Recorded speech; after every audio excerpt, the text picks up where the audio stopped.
Olá pessoal, eu sou Luiz Henrique Damasceno, estamos aqui pela Mapas e Memorização. Hoje nós vamos estudar informativo 894, 895 e 896 no tema Direito Constitucional. Vamos para os julgados destes informativos.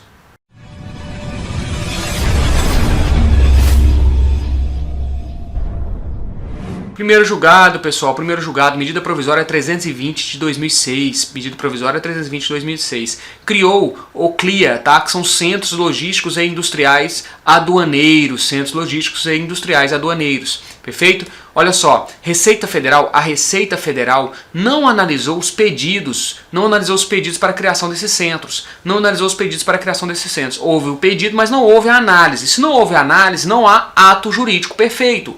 Se não há ato jurídico perfeito e a MP é rejeitada, a medida provisória é rejeitada, não há que se falar na incidência do parágrafo 11 do artigo 62 da Constituição Federal. Lembrando que uma medida provisória, quando rejeitada, você tem que ter o decreto legislativo regulamentando as relações jurídicas que estavam sob a égide dessa medida provisória, ou caso não venha esse decreto a ser editado, se não tem esse decreto editado, as relações jurídicas continuam a ser regidas pelas previsões da MP. Tá? Neste caso, no caso concreto julgado, aqui nos casos julgados pelo STF, o STF disse, olha, as empresas simplesmente fizeram um requerimento diante da Receita Federal. A Receita Federal não analisou os pedidos, não analisou, não há relação jurídica constituída, logo não incide o parágrafo 11 do artigo 62 da Constituição Federal. Próximo julgado, pessoal, já no informativo 895, concursos para cartórios, tá? Concurso para cartórios. CNJ pode anular decisão,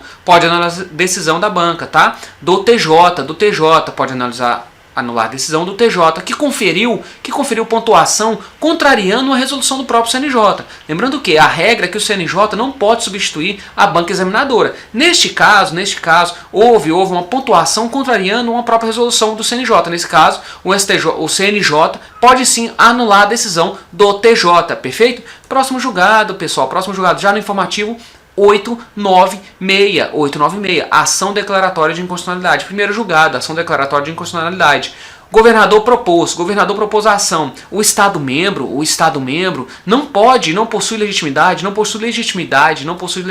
para recorrer. Se o governador propôs, o Estado membro não possui legitimidade para recorrer, tá? Pois o governador é legítimo para a ação e para o recurso. Neste caso, quem tem que recorrer é o próprio governador. Se ele propõe a ação, ele é legítimo para propor o recurso na ação declaratória de inconstitucionalidade. Pessoal, reserva de plenário. Súmula vinculante 10. A súmula vinculante 10 diz que se o órgão fracionário do Tribunal de Justiça declara a inconstitucionalidade de determinada lei, tá? Ele está violando a cláusula de reserva de plenário prevista no artigo 97 da Constituição Federal. Tá? O que o STF decidiu neste caso aqui? Súmula vinculante 10. Órgão fracionário não pode afastar a incidência do artigo 25, parágrafo 1º da Lei 8987. Esse artigo ele permite que as concessionárias terceirizem alguns serviços, perfeito? Se houve afastamento por órgão fracionário deste artigo, o STF falou que este afastamento viola o previsto no artigo 97 da Constituição Federal,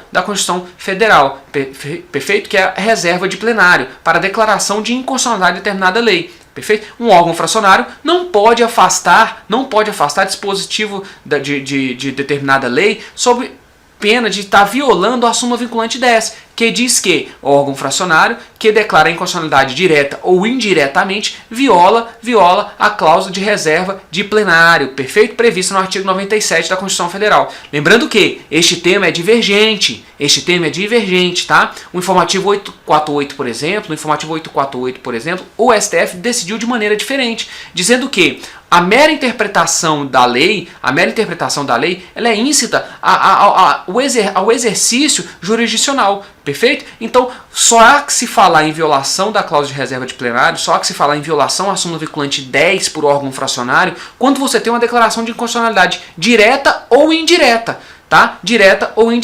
Vamos ficar atento aí o andamento, a evolução da jurisprudência do STF para verificar se vai haver realmente ou não uma mudança ali do entendimento geral do STF. Perfeito? Exatamente neste ponto, sobre violação ou não da cláusula de reserva de plenário. Próximo julgado, pessoal, ainda dentro do informativo 896, medida provisória sobre meio ambiente, É possível? É possível, tá? É possível. Se for favorável, tá? É inconstitucional se reduzir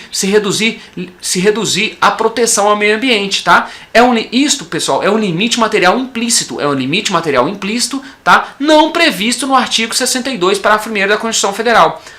Resumindo, medida provisória, reduzindo a proteção do meio ambiente, inconstitucional. Limite material implícito. Perfeito? Pessoal, esses foram os julgados relevantes no tema de direito constitucional, informativo 894, 895, 896. Se você gostou, compartilhe e vamos juntos alcançar o seu sonho.